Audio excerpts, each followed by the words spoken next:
గ్రహాం stains ఆస్ట్రేలియాలోని పాముచ్ గ్రామంలో William Elizabeth దంపతులకు పుట్టిన రెండవ సంతానం.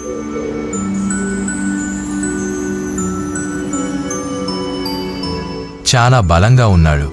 ఈ వేళ్లు చూడు, ఏదో గొప్ప పని చేయడానికి పుట్టినట్టున్నాడు. అవును, నాకు కూడా అలానే అనిపిస్తుంది. వీడికి గ్రహం అని పేరు పెడదామండి. పూర్తి పేరు గ్రహాం స్టూవర్ట్ స్టెయిన్స్. 1941లో జన్మించాడు. మొదటి నుంచే అతనిలో ఏదో ప్రత్యేకత ఉండేది. అప్పుడు అతనికి 8 ఏళ్ళు.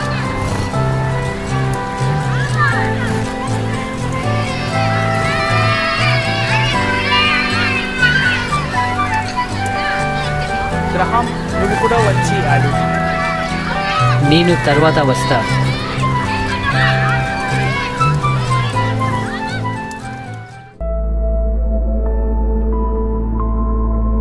ఒకరోజు సండే స్కూల్లో టీచర్ యేసుక్రీస్తు కుష్ఠిరోగులను స్వస్థపరిచే విషయాన్ని చెప్తూ ఉంది. గ్రహం ఆశ్చర్యపోతాడు. అది అతని మనసులో నాటుకుపోయింది. గ్రహం వయసు 14 ఏళ్ళు.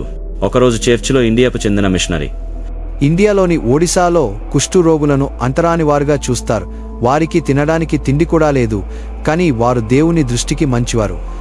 గ్రహం కళ్ళలో నీళ్లు తిరుగుతాయి. ఆ విషయాన్ని తన నోట్బుక్లో రాస్తాడు. ప్రతిరోజు దాని గురించి ఆలోచించేవాడు. ఒకరోజు దేవునికి ప్రార్థన చేస్తూ, దేవా, నన్ను ఉపయోగించుకో, ఎవరు వెళ్ళని చోటుకు నేను వెళ్తాను.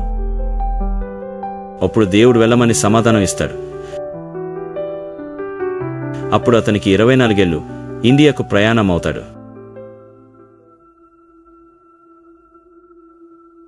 వెళ్ళాక ఉత్తరం రాస్తావుగా? తప్పకుండా ప్రతివారం రాస్తానమ్మా. బైబిల్ చదవని వారికి నీ జీవితం ఒక బైబిల్ లాంటిది. జాగ్రత్తగా జీవించు.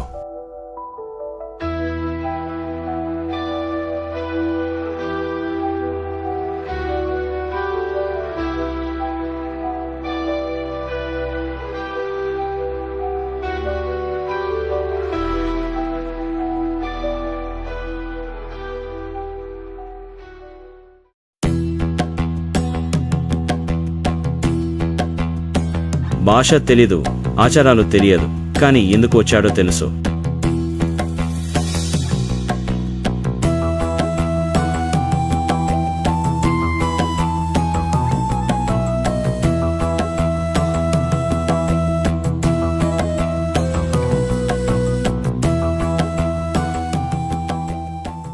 గ్రాహం తన సేవను ప్రారంభిస్తాడు. ఒకరోజు కుష్ఠిరోగి పాదాన్ని పట్టుకోగానే, నన్ను ముట్టుకోకు, నేను అంతరానివాడను. నువ్వు యేసుక్రీస్తుకి అంటరానివాడివి కానప్పుడు నాకు కూడా కాదు. కుష్ఠిరోగులను పట్టుకొని వారికి ట్రీట్మెంట్ చేస్తూ సువార్తను కూడా ప్రకటించేవాడు. ఒకరోజు ఆ క్లినిక్ యార్డ్లో ఆస్ట్రేలియాకు చెందిన గ్లాడిస్ గ్రహం చేసే సేవ చూస్తుంది. గ్రహంకు పరిచయం అవుతుంది.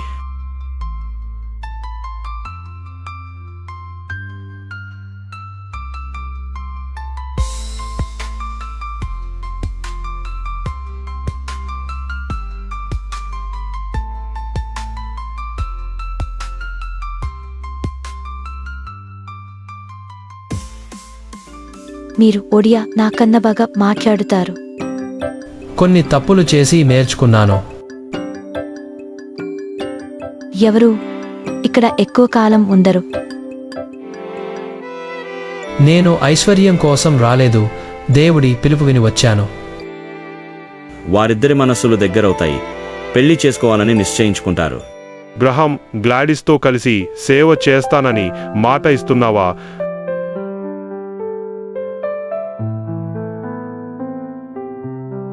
అవును, నా హృదయపూర్వకంగా ఇస్తున్నాను. గ్లాడిస్, నువ్వు కూడా మాట ఇస్తున్నావా? అవును, మాట ఇస్తున్నాను.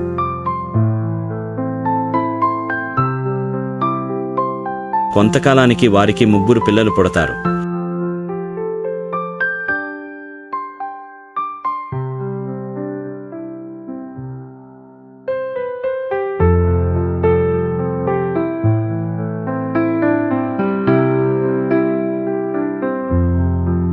వారు తినేటప్పుడు దేవునికి ప్రార్థన చేసేవారు.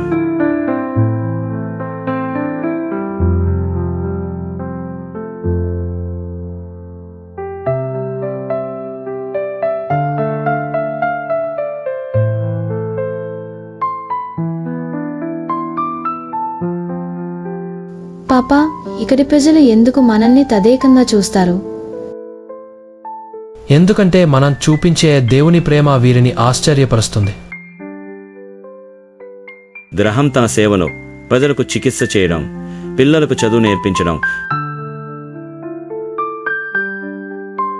వారి ఇల్లు బాగు చేయడం, సువార్తను ప్రకటించడం చేస్తూ ఉండేవాడు. గ్రహం ఎవరిని బలవంతంగా యేసుని నమ్మమని చెప్పలేదు. తన ప్రేమ, సేవ ద్వారా యేసుక్రీస్తును చూపించాడు. ఒకరోజు మతోన్మాదులు పెద్ద గుంపుగా వచ్చి గ్రహం తిరిగి వెళ్ళిపోవాలి అని పెద్దగా అరుస్తూ గోల చేస్తారు. బహుశా మనం వెళ్ళిపోవాలి. ఈ ప్రజలను వదిలి వెళ్ళడం నాకు ఇష్టం లేదు.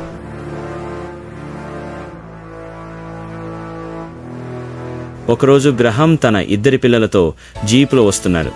ఆ రోజే గ్రహం తన పిల్లలిద్దరితో చాలా సంతోషంగా బైబిల్ కథలు చెప్తూ పాటలు పాడుతూ గడిపాడు. పప్పా, ఇలాంటి రోజు మళ్ళీ రాదేమో అనిపిస్తుంది. పిల్లలు అలసిపోయి ఆ జీపులోనే పడుకుంటారు. అప్పుడు సమయం రాత్రి 12 గంటలు. మతోన్మాదులు పెద్ద గుంపుగా వచ్చి గ్రహం జీపై పెట్రోల్ పోస్తారు. లోపల ముగ్గురు నిద్రపోతున్నారు.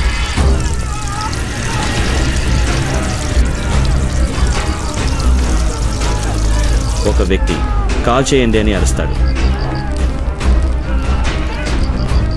అది చూసి గ్రహం తన పిల్లలను కౌగిలించుకొని, నీ చేతుల్లోనే ఉన్నాం ప్రభువా. ఆ మతోన్మాదులు జీప్కి నిప్పంటిస్తారు. జీప్ ఖాళీ బూడిదవుతుంది. అందులో గ్రహం, అతని ఇద్దరు కుమారులు సజీవ దహనం అవుతారు.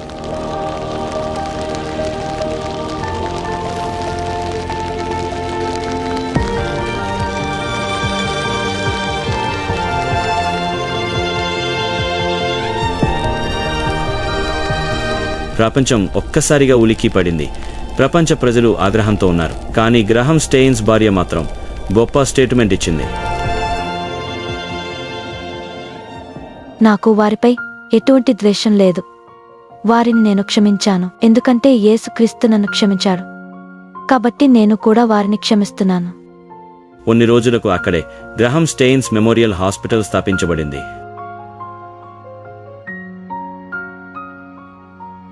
నాన్నగారు గుర్తొస్తున్నారమ్మా? ప్రతిరోజు, కానీ ఆయన ప్రేమ ప్రతి హృదయంలో ఉంది.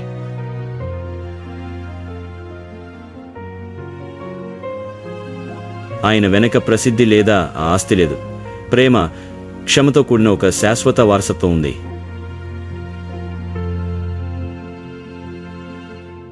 ప్రేమ ద్వేషం కన్నా శక్తివంతమైనది. గ్రహం స్టెయిన్స్ తన జీవితాన్ని ప్రేమ, సేవకు అంకితం చేశాడు. చివరకు దాడికి గురైనప్పటికీ అతని ప్రేమే ప్రజల మనసుని గెలిచింది. క్షమ మనిషికి ఉన్న గొప్ప బలం. గ్లాడిస్ స్టెయిన్స్ తన భర్త, పిల్లలను చంపిన వారిని కూడా క్షమించడం ద్వారా ప్రపంచానికి క్షమ యొక్క నిజమైన శక్తిని చూపించింది. సేవయే నిజమైన మానవత్వం. సౌకర్యాలు, డబ్బు కోసం కాకుండా సేవ, సహాయం చేయడమే నిజమైన మానవత్వం అని గ్రహం జీవితం ద్వారా తెలిసింది. దేవునిపై విశ్వాసం కష్టాల్లో స్థైర్యాన్ని ఇస్తుంది. గ్రహం తన చివరి క్షణాలలో కూడా దేవుని పట్ల విశ్వాసంతోనే ఉన్నాడు. ఆ విశ్వాసం అతడికి ధైర్యాన్ని ఇచ్చింది. ద్వేషాన్ని ప్రేమతో, అన్యాయాన్ని క్షమతో గెలవదలం. సేవ, ప్రేమ, విశ్వాసం కలిగిన జీవితం ఎన్నటికీ మరవబడదు.